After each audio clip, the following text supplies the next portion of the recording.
طلباء و طالبات السلام علیکم۔ تو جی آج کا ہمارا جو موضوع ہے آن لائن کلاسز کے حوالے سے تو وہ فیض احمد فیض کی غزل ہے۔ تو فیض احمد فیض کی غزل کو پڑھنے سے پہلے ان کے بارے میں مختصراً سا تعارف جو ہے وہ ہم دیکھتے ہیں۔ تو سب سے پہلے ان کے دور حیات کی بات کی جائے تو 1910 سے 1985 تک کا ان کا جو ہے وہ دور حیات ہے، اور اس کے بعد تعارف میں سب سے پہلی بات کہ وہ ثانی اقبال کہلاتے ہیں، یعنی کہ اقبال کے بعد اگر اقبال جیسی سوچ یا اقبال جیسا نظریہ یا اقبال جیسی فکر جو ہے وہ ہمیں کسی شاعر کے ہاں ملتی ہے تو وہ فیض احمد فیض کے ہاں ملتی ہے۔ اسی طرح جی انقلاب، فیض کی جو شخصیت تھی وہ انقلاب پسند تھی، انقلاب کے لیے جو ہے وہ آواز اٹھانے والی تھی۔ اسی طرح جدت پسند تھے۔ جدت پسندی میں کیا تھا کہ وہ نئے موضوعات، نئے خیالات اور نئی فکر کے جو ہیں وہ مائل تھے۔ ترقی پسند تحریک، اسی طرح ان کی شخصیت جو ہے وہ ترقی پسند تحریک کے ساتھ جو ہے وہ ان کا لگاؤ تھا، اسی تحریک سے جو ہے وہ فیض احمد فیض کو والہانہ محبت تھی۔ اور وہ ترقی پسند تحریک سے محبت کیوں کرتے تھے؟ اس کی بڑی وجہ یہی ہے کہ ترقی پسند تحریک جو ہے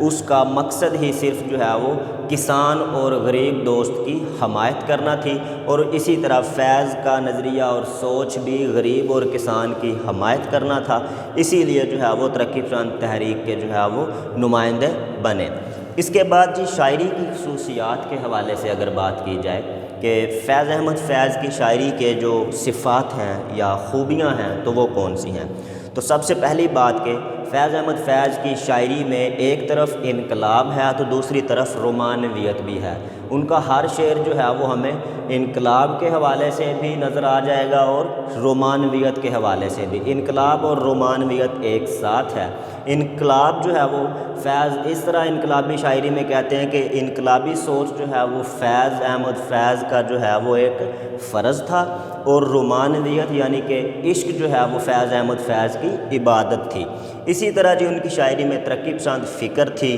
پھر کسان کی حمایت تھی، انسان دوستی تھی۔ انسان دوستی سے مراد کہ وہ کسان کی حمایت اور غریب انسانوں کے لیے جو ہے وہ آواز اٹھانے والے تھے۔ پھر جی آخر میں سرمایہ دارانہ نظام کے جو فیض تھے وہ خلاف تھے۔ سرمایہ دارانہ نظام کے خلاف فیض کیوں تھے؟ اس کی بڑی وجہ یہی ہے کہ سرمایہ دار جو لوگ ہیں وہ غریب عوام کا حق جو ہے وہ کھانے والے تھے، اور آج بھی جو ہے وہ ایسا ہی کر رہے ہیں، اور اس خیال کی وجہ سے فیض جو ہے وہ پورے کے پورے سرمایہ دارانہ نظام کے خلاف تھے اور غریب لوگوں کے لیے جو ہے وہ آواز اٹھانے والے تھے۔ تو آئیے جی ہم فیض کی باقاعدہ غزل کا جو آغاز ہے وہ کرتے ہیں۔ تو اس کا پہلا شعر جو ہے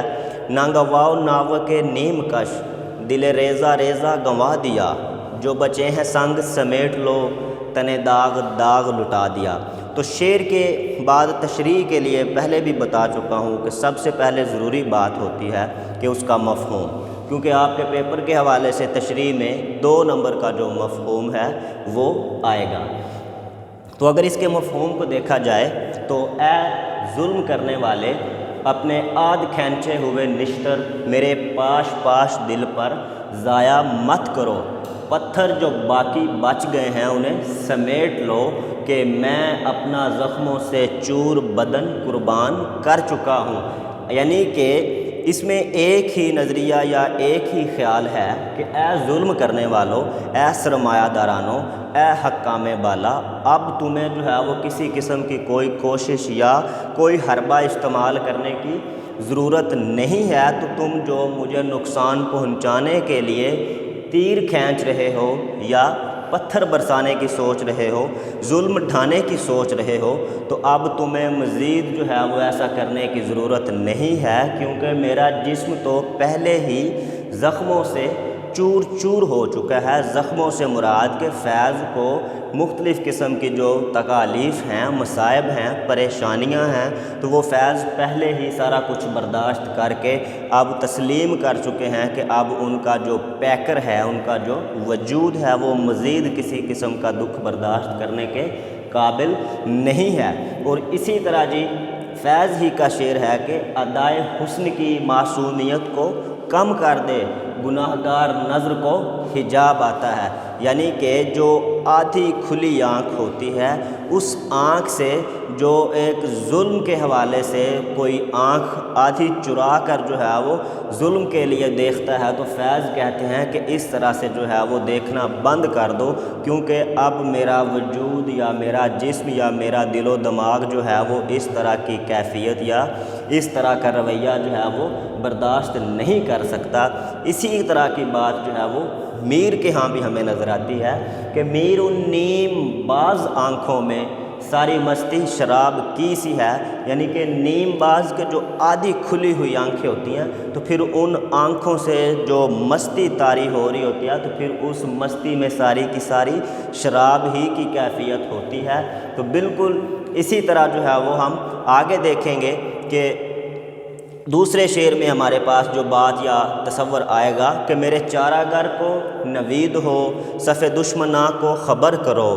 وہ جو قرض رکھتے تھے جاں پر وہ حساب آج چکا دیا۔ اس کے مفہوم کی طرف آئیں تو میرے طبیب کو یہ خوشخبری سناؤ اور دشمنوں کو نوید دو کہ میں نے موت کی آغوش میں جا کر جان کے قرض کا حساب بے باک کر دیا ہے۔ اب جی اس میں فیض احمد فیض کا جو نظریہ ہے وہ دو طرح سے ہے، ایک تو طبیب کے حوالے سے، یعنی کہ جو فیض کے دوست تھے، جو فیض کے ساتھ فیض کے دشمنوں کی طرف سے آنے والے جو دکھ تھے یا تکالیف تھیں یا رویہ تھا تو وہ فیض کے ساتھ جو ہے وہ کھڑے ہوتے تھے، فیض کی مدد کرتے تھے، اور دوسرے وہ لوگ تھے جو حکام بالا یا حکمران تھے، وہ فیض کو شروع سے ہی جو ہے وہ تکالیف یا مصیبتوں میں مبتلا کرنے والے تھے۔ تو فیض نے دونوں کے لیے کہہ دیا کہ اے میرے طبیب، اے میرے دوستو، ان لوگوں کو بھی خوشخبری سنا دو جو شروع سے میرے دکھوں پر یا میرے زخموں پر جو ہے وہ مرہم لگانے والے تھے کہ اب تم ان لوگوں کو جو ہے وہ مزید ایسا کرنے کی ضرورت نہیں پڑے گی، اور میرے دشمنوں کو بھی خبر دے دو، انہیں بھی خوشخبری سنا دو کہ اب جو ہے وہ ان کو مزید کسی قسم کا دکھ یا درد دینے کے لیے فیض کے لیے ان کو کسی قسم کا کوئی طریقہ یا حربہ جو ہے وہ استعمال نہیں کرنا پڑے گا، کیونکہ فیض تو پہلے سے ہی جو ہے وہ دکھوں اور مصیبتوں میں مبتلا ہو کر اب موت کو جو ہے وہ اپنے اوپر لے چکا ہے اور خود جو ہے وہ موت کی آغوش میں جا کر سو چکا ہے۔ تو اسی طرح جی حوالے کے لیے تشریح میں آپ شعر دیکھیں کہ اچھے عیسیٰ ہو مریضوں کا خیال اچھا ہے، ہم مرے جاتے ہیں تم کہتے ہو حال اچھا ہے، اور اس کے ساتھ دیکھیں الٹی ہو گئیں سب تدبیریں کچھ نہ دوا نے کام کیا، دیکھا اس بیماری دل نے آخر کام تمام کیا۔ یعنی کہ فیض نے کہہ دیا کہ اب جو حال پوچھنے والے ہیں یا تدبیریں سوچنے والے ہیں یا دعائیں دینے والے ہیں، دوا دینے والے ہیں، تو وہ جو خیال کرنے والے ہیں وہ جتنا مرضی کر لیں، تو اب فیض کا جو جسم ہے، جو وجود ہے، وہ بے جان ہونے والا ہے اور فیض جلد ہی جو ہے وہ اس دنیا فانی سے رخصت ہو جائے گا۔ اب ان کو مزید کسی قسم کی بھی کوئی کوشش کرنے کی ضرورت نہیں ہے۔ اسی طرح جی اس کا تیسرا شعر اگر ہم دیکھتے ہیں کہ کرو کج بی پہ سر کفن میرے قاتلوں کو گما نہ ہو کہ غرور عشق کا بانک پن پس مرگ ہم نے بھلا دیا۔ اب اس کو اگر دیکھا جائے تو اے دوستو، مرنے کے بعد پیشانی پر میرا کفن ٹیڑھا کر دینا تاکہ میرے قاتلوں کو یہ خیال نہ آئے کہ مرنے کے بعد غرور ختم ہو گیا ہے۔ اب فیض نے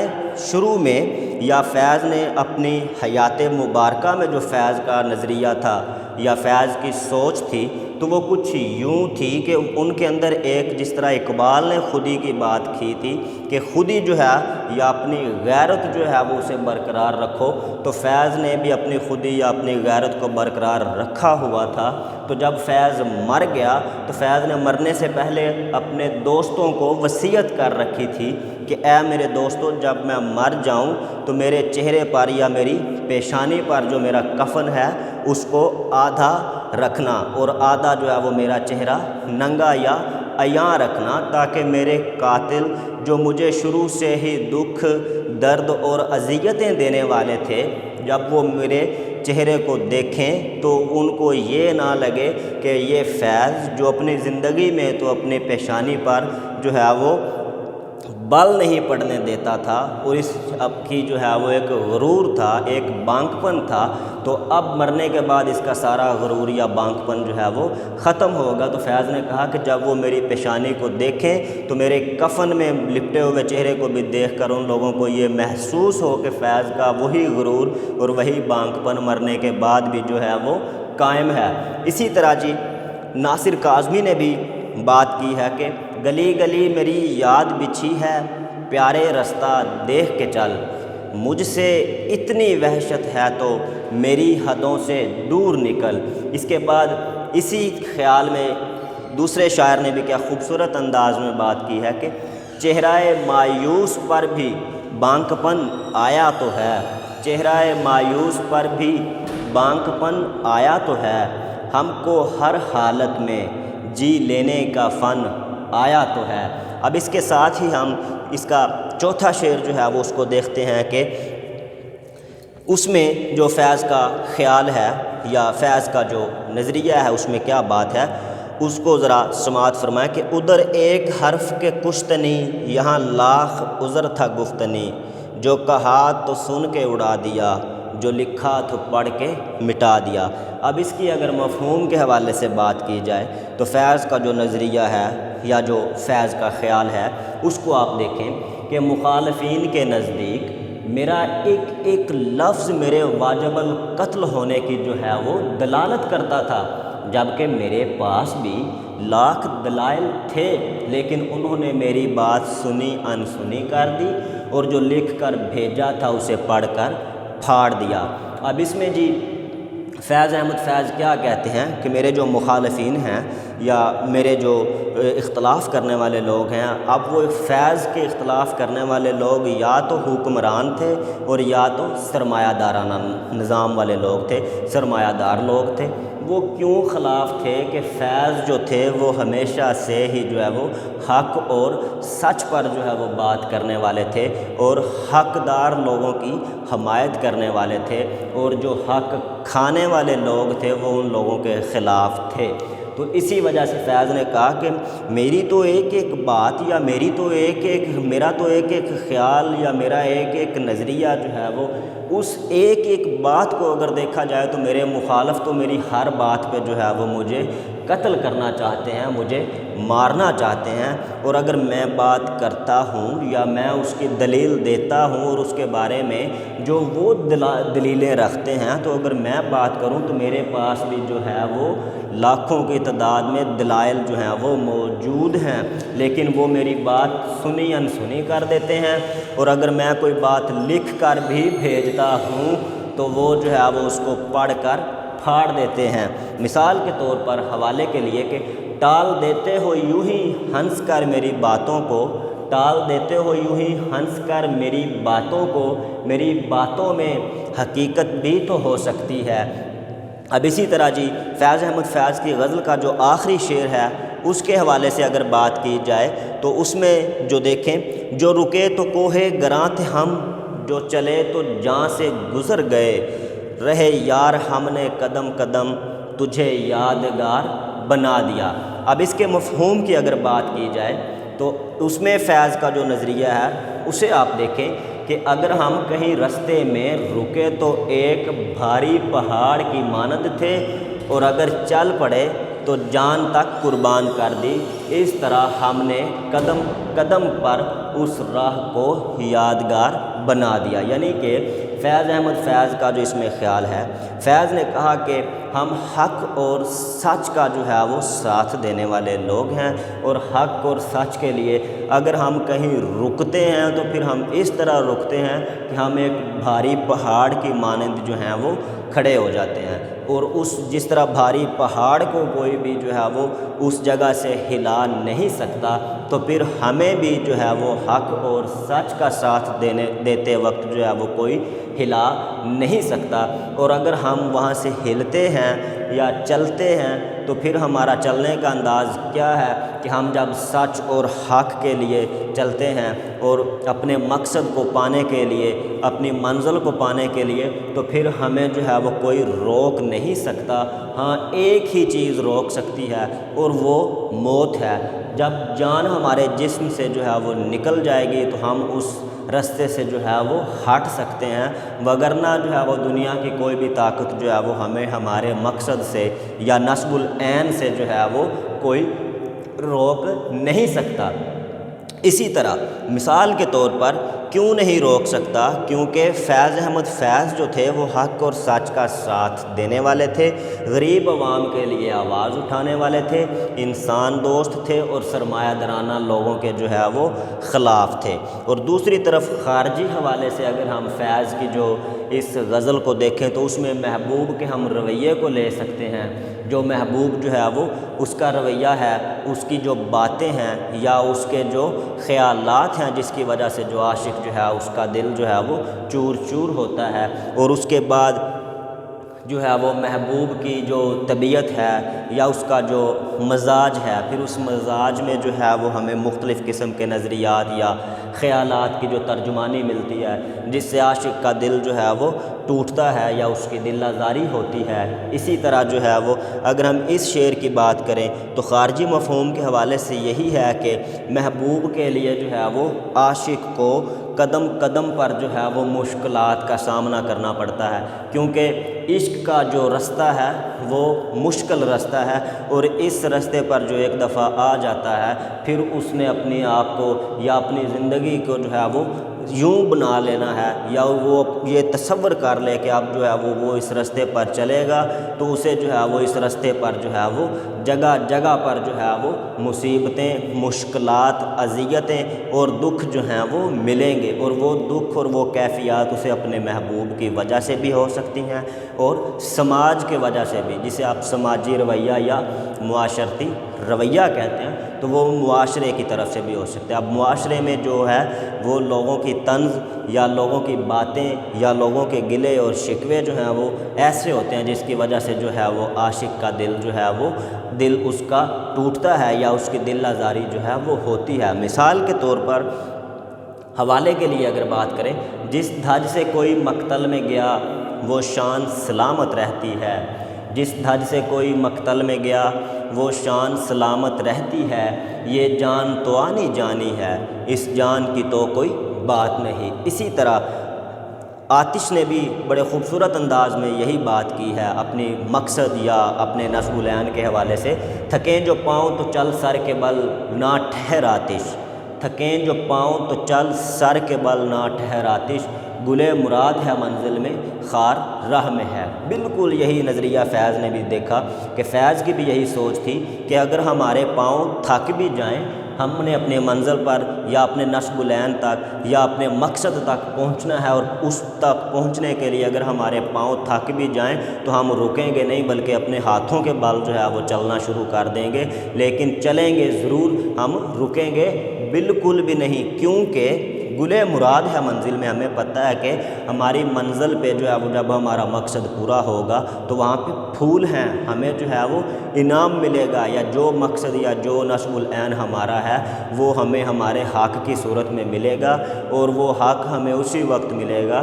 جب ہم خار راہ میں ہیں۔ تو رستے میں آنے والے جتنے بھی کانٹے ہیں اگر ہم ان کو برداشت کرتے ہوئے چلتے جائیں گے تو ہم اپنی منزل کو، اپنے نصب العین کو حاصل کر لیں گے، وگرنہ جو ہے وہ ہم اس دنیا میں جو ہے وہ اس کی رنگا رنگی اور اس کی بے ثباتی میں جو ہے وہ ڈوب جائیں گے، اور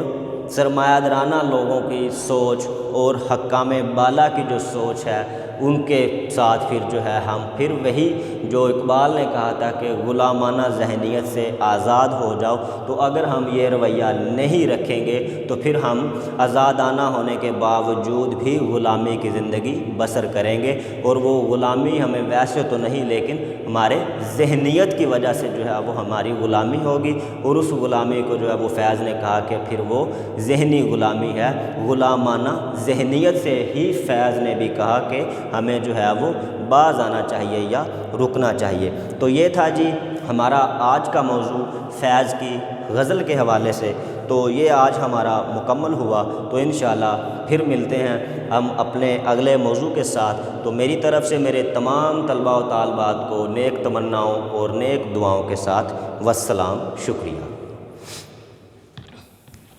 آیو